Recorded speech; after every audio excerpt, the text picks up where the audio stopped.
I think if you're trying to make a startup succeed, or you're trying to make a company do very difficult things, then you definitely need to put in serious hours. I think that's how it goes. And if we were to move from 5 to 4 to 3 days, how do you think society changes? When people have to work half the week, what do they do with the other half? Well, I think it'll actually be that people don't have to work at all. And it may not be that far in the future. Maybe only, I don't know, 10, I'd say less than 20 years. My prediction is in less than 20 years, working will be optional. Working at all will be optional. Like a hobby. I mean, it's all walks of life. I've seen that. One of the reasons Rogan inspires me is he celebrates others a lot. There's not creating a constant competition. Like, there's a scarcity of resources. And what happens when you celebrate others, and you promote others, the ideas of others, it actually grows that pie. I mean, the resources become less scarce. Mm-hmm. And that applies in a lot of kinds of domains. It applies in academia, where a lot of people are very see some funding for academic research as zero sum. It is not. If you celebrate each other, if you get everybody to be excited about AI, about physics, about mathematics, I think there'll be more and more funding, and I think everybody wins. Yeah, that applies, I think, broadly. Yeah, pretty much. And that would be because of increased productivity, meaning people do not have to work? They don't have to.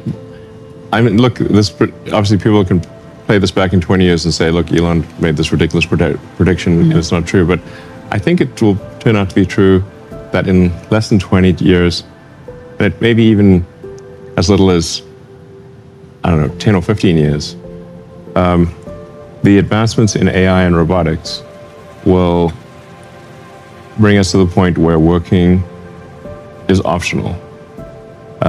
In the same way that, like, say, you can grow your own vegetables in your garden, or you could go to the store and buy vegetables. You know, it's much harder to grow your own vegetables. but you know, some people like to grow their vegetables, which is fine. You know, but it'll be optional in that way. Is my prediction. If one were to argue that humans are innately competitive and everything is relative, from the time of hunters, somebody wanted to be the alpha hunter or the biggest farmer.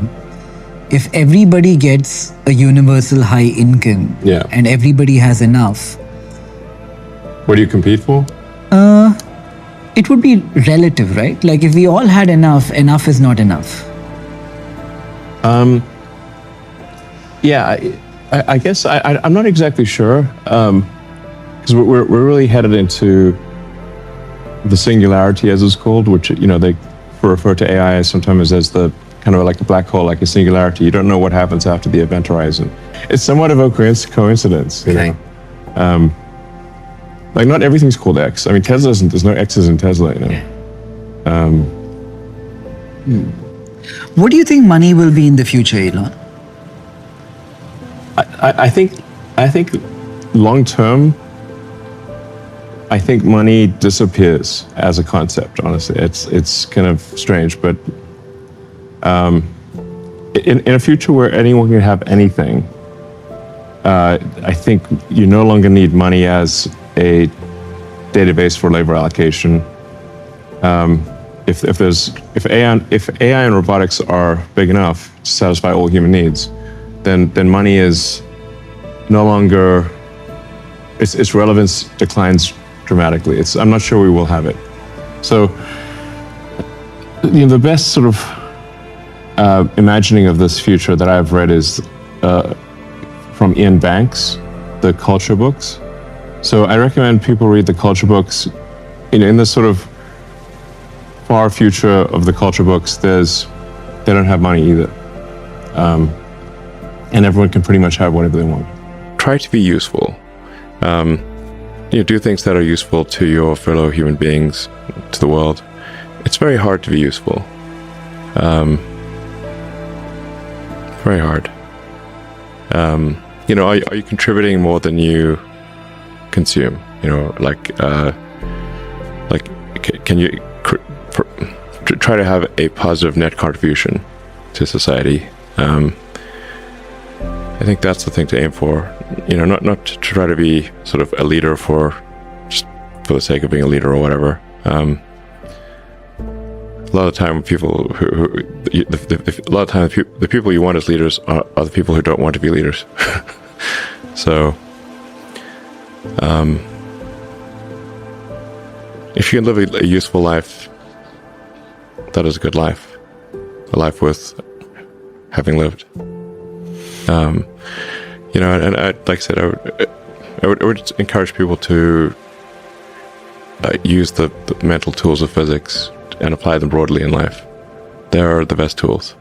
When you think about education and self-education, what do you recommend?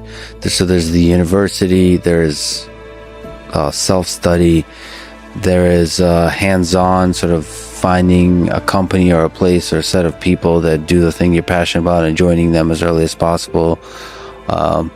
There's taking a road trip across Europe for a few years and writing some poetry. Which trajectory do you suggest? In terms of learning about how you can become useful, as you mentioned, how you can have the most positive impact.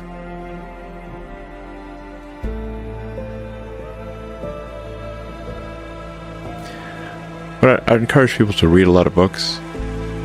Just read, basically try to ingest as much information as you can, and try to also just develop a good general knowledge.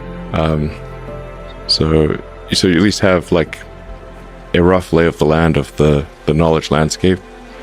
Try to learn a little bit about a lot of things, because you might not know what you're really interested in. How would you know what you're really interested in if you at least aren't doing a peripheral exploration broadly of the knowledge landscape? And talk to people from different walks of life and different industries and professions and skills and occupations. Just try learn as much as possible. Man's search for meaning.